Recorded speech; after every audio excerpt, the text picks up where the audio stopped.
Terima kasih kerana memilih channel ini untuk mendapatkan berita terbaru setiap hari. Bagi anda yang pertama kali berada dalam channel ini, sila pertimbangkan untuk tekan butang like, subscribe dan komen video ini untuk penambahbaikan pada video akan datang. Berita politik, berita semasa, berita ekonomi, berita kesihatan, pendidikan dan segalanya ada dalam channel ini. Salam sejahtera Malaysia. Berita terakhir malam ini yang paling menggemparkan daripada mhdaily.net. Gempar pemecatan Mazli dahulu kerana kacau projek One Bestari Net tidak disukai oleh Muhyiddin. Pemecatan Mazli dahulu kerana kacau projek One Bestari Net tidak disukai oleh Tan Sri Muhyiddin Yassin. Presiden Parti Bersatu marah tamatkan kontrak One Bestari Net. Punca Dr. Mazli diminta menyerahkan balik jawatan Menteri Pendidikan. Seperti orang lain, saya juga tertanya-tanya apakah sebab Tun Mahathir mengarahkan Dr. Mazli untuk menyerahkan balik jawatan Menteri Pendidikan, sedangkan secara ramai penganalisis dan netizen menilainya cemerlang terutama dari segi idea-idea baru dan model transformasi pendidikan yang praktikal yang beliau utarakan dan sebahagian telah diusahakan dalam tempoh yang singkat. Saya mencari jawapannya dalam buku terbaru Dr. Mazli Malik bertajuk Memori Bukan Memoir. Seperti yang diduga, beliau hilang jawatan kerana menyentuh kroni. Nampaknya kroni projek mega berpisah tiada. Apatah lagi jika pemimpin sektor awam yang menjadi lubuk emas. Bagai cacing kepanasan dek matahari bila kroni dijentik.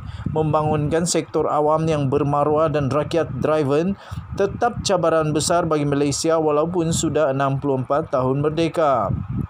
Saya seru kepada rakyat Malaysia sempena bulan kemerdekaan, mari kita terus beri sokongan padu kepada anak-anak Malaysia yang membawa politik nilai dan integriti tidak kira sesiapa pun mereka. Sebaliknya, bersama kita humbankan ahli politik yang tidak setia kepada Ibu Pertiwi, pengamal dan penyokong rasuah dalam apa bentuk pun menjadi mata rantai kepada amalan kronisme dari zaman ke zaman tanpa rasa insaf. Tidak kira mereka berada di belah politik yang mana, kita tolak pengamal politik toksik ini. Dalam buku Memori Bukan Memoir, bab One Bestari Net dan KPM, apakah yang berlaku?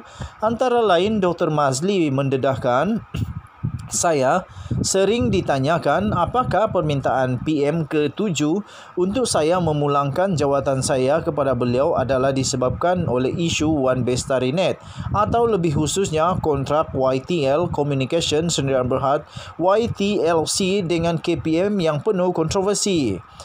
Saya tidak boleh mengatakan hal ini satu-satunya sebab. Namun boleh saya katakan hal ini merupakan antara sebab mengapa Perdana Menteri PM meminta saya berbuat demikian dan menurut beliau atas permintaan Presiden Parti Bersatu pada ketika itu. Sebanyak 5 kali saya telah dipanggil oleh Perdana Menteri pada ketika itu untuk bertemu beliau di pejabatnya untuk berbincang isu ini. Malah saya juga telah hadir sebanyak 2 kali dengan pimpinan tertinggi KPM untuk menerangkan kepada beliau perihal keputusan yang dibuat oleh KPM. Dalam mesyuarat terakhir bersama beliau, saya ingat lagi beliau mengatakan, Presiden Bersatu amat marah dengan anda kerana isu ini. Tidak lama selepas itu saya menerima kiriman email daripada beliau yang meminta saya memulangkan jawatan yang diamanahkan kepada saya pada Jun 2018 kepada beliau semula. Apa yang penting, umum ingin mengetahui apakah sebenarnya yang berlaku dengan One Bestari Net dan KPM. Perkara yang saya akan bentangkan dalam artikel ini bukan sesuatu yang sulit. Ia merupakan fakta yang diketahui oleh kebanyakan warga KPM. Pernah didedahkan oleh media tetapi tidak disensasikan seperti isu kasut hitam dan Jawi. Walaupun pihak KPM telah menyerahkan kepada media terutamanya dalam bentuk jawapan-jawapan oleh KSU KPM pada ketika itu. Kontrak mega jangka masa panjang untuk membekalkan internet ke sekolah-sekolah di bawah KPM ini telah menjadi tajuk penuh kontroversi sewaktu pemerintahan Barisan Nasional. Berkali-kali isu ini dibawa ke parlimen oleh pihak pembangkang. Dalam kalangan guru pula, ia sering dikritik kerana bekalan internet yang dimonopoli oleh sebuah syarikat ini lembab, tidak memuaskan dan membebankan para guru. Sebagai seorang yang menggalas amanah berdasarkan sumpah setia yang telah diucapkan di hadapan Kebawah Duli Yang Maha Mulia Seri Paduka Baginda Yang di-Pertuan Agong ketika pelantikan sebagai anggota kabinet, saya tekad untuk meletakkan kepentingan rakyat dan negara mendahului kepentingan mana-mana pihak maupun individu. Keputusan KPM ialah keputusan profesional berteraskan fakta, hujah dan perundangan. Saya yakin dengan bayaran yang terlalu mahal yang akan saya hadapi dengan prinsip dan keputusan ini. Ia ujian kecil atas pengorbanan saya semenjak hari pertama lagi saya membuat keputusan untuk terlibat dengan politik. Demikian beberapa petikan daripada BAB, Wan Bestarinet dan KPM. Apakah yang berlaku? Syabas Dr. Masli. Satu pendedahan yang berani dan berasaskan prinsip. Rumusan awal yang saya boleh buat adalah ...